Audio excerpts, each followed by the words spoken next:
वजन अचानक वाढतंय, सतत थकवा जाणवतोय, केस गळतायत, मूड सतत बदलतोय आणि तरीही तुम्ही हे सगळं स्ट्रेस म्हणून दुर्लक्ष करताय.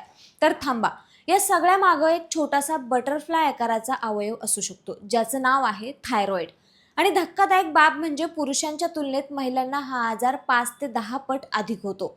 नेमकं यामागचं विज्ञान काय आहे? हॉर्मोन्स, गर्भधारणा, मेनोपॉज किंवा आणखी काही? आजच्या या व्हिडिओमधून थायरॉइडचं संपूर्ण गणित अगदी सोप्या भाषेत समजून घेऊ. सुरुवातीला पाहूयात की महिलांमध्ये थायरॉइडचं प्रमाण हे पुरुषांपेक्षा अधिक का असतं. तर आरोग्यविषयक माहिती देणाऱ्या कॅडाबॅम्स डायग्नोस्टिक्सच्या माहितीनुसार प्रत्येक 8 महिलांपैकी एका महिलेला आयुष्यात कधीतरी थायरॉइडचा त्रास होण्याची शक्यता असतेच. पुरुषांच्या तुलनेत महिलांमध्ये हा धोका 5 ते 8 पट अधिक असल्याचं मानलं जातं. वाढत्या वयानुसार हा धोका आणखी वाढतो. अनेकदा सुरुवातीची लक्षणं स्पष्ट नसल्याने निदान होण्यास उशीर होतो. थायरॉइड ही मानेच्या पुढील भागात असलेली फुलपाखराच्या आकाराची एक ग्रंथी आहे.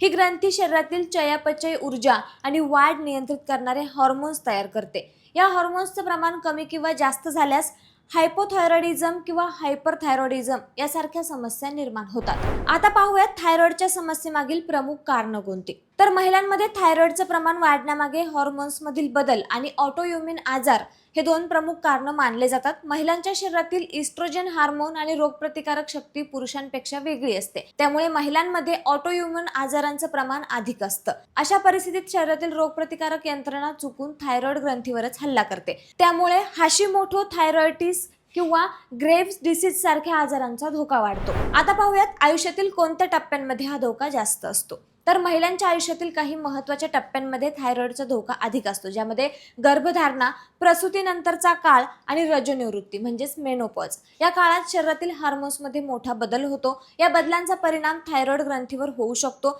त्यामुळे या काळात नियमित थायरॉइड तपासणी करण्याचा सल्ला डॉक्टरांकडून दिला जातो. थायरॉइडचा परिणाम केवळ वजन किंवा थकव्यापुरताच मर्यादित न राहता मासिक पाळी अनियमित होणे, गर्भधारणेत अडचणी येणे तसेच गर्भावस्थेत आई आणि बाळाच्या आरोग्यावरही त्याचा परिणाम होऊ शकतो. तर वाढत्या वयात याची लक्षणं अनेकदा मेनोपॉज सारखी वाटत असल्याने निदान उशिरा होण्याची शक्यता असते. त्यामुळे थायरॉइडच्या बाबतीत महिलांनी कोणती लक्षणं दुर्लक्षित करू नयेत. तर त्यामध्ये कोणतंही स्पष्ट कारण नसताना सतत थकवा जाणवणे, अचानक वजन वाढणे किंवा कमी होणे, केस गळणे, त्वचा कोरडी पडणे, वारंवार मूड बदलणे किंवा मानेवर सूज दिसणे अशी लक्षणं आढळल्यास त्याकडे दुर्लक्ष करू नये.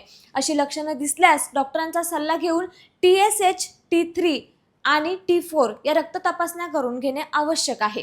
योग्य वेळी निदान आणि उपचार केल्यास थायरॉइडवर प्रभावी नियंत्रण ठेवता येतं आणि भविष्यातील गुंतागुंत देखील टाळता येऊ शकते. त्यामुळे मंडळी, पुरुषांच्या तुलनेत महिलांमध्ये जास्त प्रमाणात आढळणाऱ्या या थायरॉइडच्या आजाराबद्दल तुम्हाला काय वाटतं आम्हाला कमेंट करून नक्की कळवा. आणि असेच नवनवीन माहितीपूर्ण व्हिडिओ पाहण्यासाठी लेट्सअप मराठीला नक्की फॉलो करा. धन्यवाद.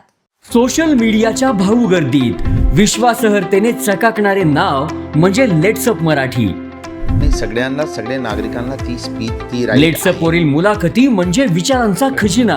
त्यानंतरच्या निवडणुकीमध्ये मला सोडून गेले. बातम्या केवळ वस्तुस्थिती सांगणाऱ्या, न प्रोपगंडा, फक्त जनतेचा अजेंडा.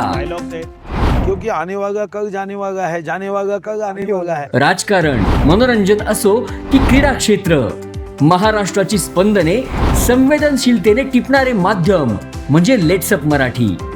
जगासोबत एक पाऊल पुढे राहण्यासाठी लेट्सअपचे ॲप, सोशल मीडिया आणि वेबसाईट सोबत कनेक्टेड रहा.